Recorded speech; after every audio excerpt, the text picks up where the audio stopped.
Welcome to FilmSauce. I'm FilmSauce, and in this saucy video we're looking at Back to the Future 2, released in 1989. Directed by Bob and written by Bob, Back to the Future 2 is... I've no idea how to describe this movie, to be honest. But it is a time-travelling ride, to be sure, and throughout this film I'll reward or negate source points and tally all of them up at the end of the video. But now let's explore this strange film. The film starts immediately after the first with our two heroes, Doc and Marty, as well as Marty's girlfriend Jennifer. Wait, that's not Jennifer. This is Jennifer. That's the woman from the hit movie Piranha 3D. Anyway, this trio travel to the far, far future with a little title card, introducing our time with the most futuristic technology ever thought of. Wait, this is 2015? Okay. Doc, continuing the conversation from the last film, he tells the future parents that their children are in trouble. Marty's future son attempts a theft and gets arrested. Then his daughter attempts to break him out, also getting arrested, making the family break. With being in the future, Jennifer asks many questions and exclaims her want to see the future, so Doc puts her asleep. Now Marty attempts to blend into the future, wearing similar clothes to his son, as well as dumping Jennifer into the alley. Marty and Doc now discuss the plan where Marty, pretending to be his son, has to tell man, Griff, that he is out. Pretty ominous. But if he doesn't tell him that he is out, the prison thing will happen. It's a simple enough plan. Marty walks around the future Hill Valley in a decently fun scene, but not enough for a source point. Marty now enters Cafe 80s, where he meets old man Biff, who went from bully to George's bitch back to bully, because now he is superior due to Marty apparently throwing his life away. Now Griff enters the picture, being the grandson of Biff. Really creative name. You know what I think though?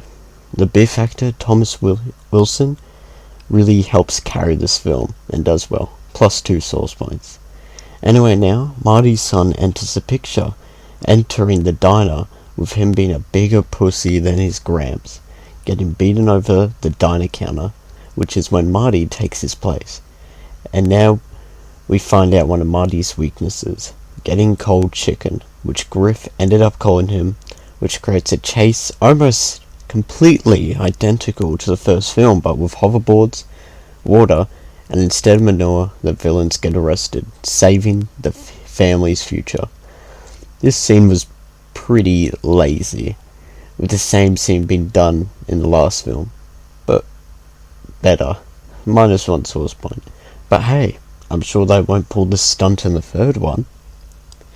Now Marty gets the idea to go buy a sports almanac for some extra cash. And while Doc and Marty are chilling, Biff notices the DeLorean, remembering it from 1985, when it flew away. Immediately after buying the almanac, Doc finds out, with him denying Marty this almanac and throwing it in the trash.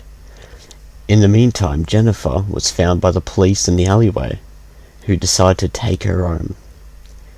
But wait, if Jennifer sees her future self, the whole universe could implode, or she'll go into shock. Now with Doc and Marty talking about the almanac and time travel pretty loud, naturally old man Biff hears and snatches the almanac from the trash. But I'm sure this will go nowhere. Now woken up, Jennifer is in her future house, avoiding her family and seeing her future weddings at the chapel o' love. But hey, it's George and Lorraine from the last movie. Wait, that's not George. This is George. Who is that? But anyway, Lorraine brings up Marty losing his future music career due to a car accident in a kind of car race because he was called a chicken. Now Doc and Marty pull up at his future home with Biff tailing them, holding the almanac. Back in the house, Doc tries to guide Jennifer out of the house. Not before seeing an old man Marty wearing 2 ties. The ties in the future really suck. But he also gets manipulated by a guy called Needles, getting called chicken, and getting fired. But now, our Marty and Doc left the DeLorean to go save Jennifer, leaving an old man Biff to use at his free will. Who knows where he will go. But now Jennifer, escaping to the front door, runs into Jennifer, and the universe implodes, ending the movie. Never mind, they just faint with Doc and Marty dragging their Jennifer back to the DeLorean that was kindly returned by Biff, who left the tip of his cane in the car, then he dies. But hey, Doc brings up the Old West, foreshadowing? +1 source point. But he also discusses talking about destroying the time machine. Pretty sad. But he does want to investigate the great mystery of the universe. Woman. Now the gang travel back to 1985, where Marty immediately breaks into a poor family's house and steals a newspaper. He really picked up the criminal life. But something seems wrong about this timeline. And him walking into town square, he sees that something is indeed wrong when he gets to meet up with Biff Tannen's Paradise. We found out that in this film, Biff is a stand-in for the star of Home Alone 2. We also find out that Biff had become a millionaire overnight with a sports bets from a suspicious almanac. And he also married Lorraine. And then Marty gets knocked out. Marty wakes up once again to his mother looking big. Now Biff comes in, showing off Lorraine's horrible life and speaking shit about George. But she is stuck in this relationship. Through blackmailing Marty's siblings, Biff has power over her. Another bombshell is dropped now, with Marty now finding out George is dead. He was murdered. So he visits George's grave. Doc, figuring he'll be there, found Marty at his dead father's grave, who was in fact indeed murdered. Back at Doc's lab, they discuss the timeline, with time seemingly changed before 1985, and now Doc shows Marty old Biff Gaines and the almanac receipt, proving that old man Biff had indeed stolen the time machine and gave his past self the almanac. But now Marty has to find out when young Biff got the gift. Cool story for a Back to the Future movie, +2 source points. Now back at Biff's paradise, Marty gets the attention of Biff by bringing up the almanac, but not before some foreshadowing, +1 source point. Now Marty has the interview with Biff.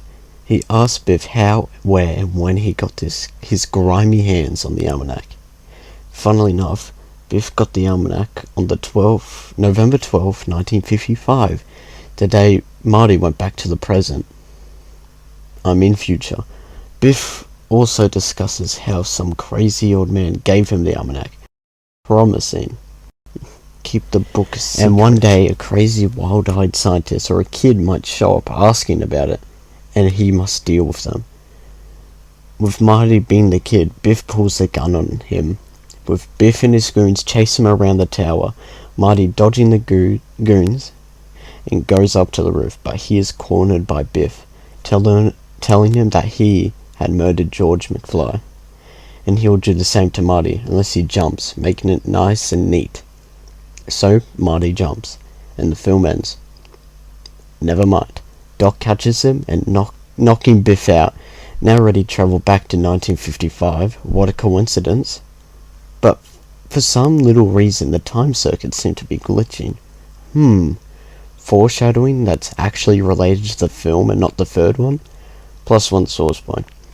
Now back in 1955, Marty tracks down young Biff in normal 50s clothes, with an added bonus of being unable to let his past self see himself.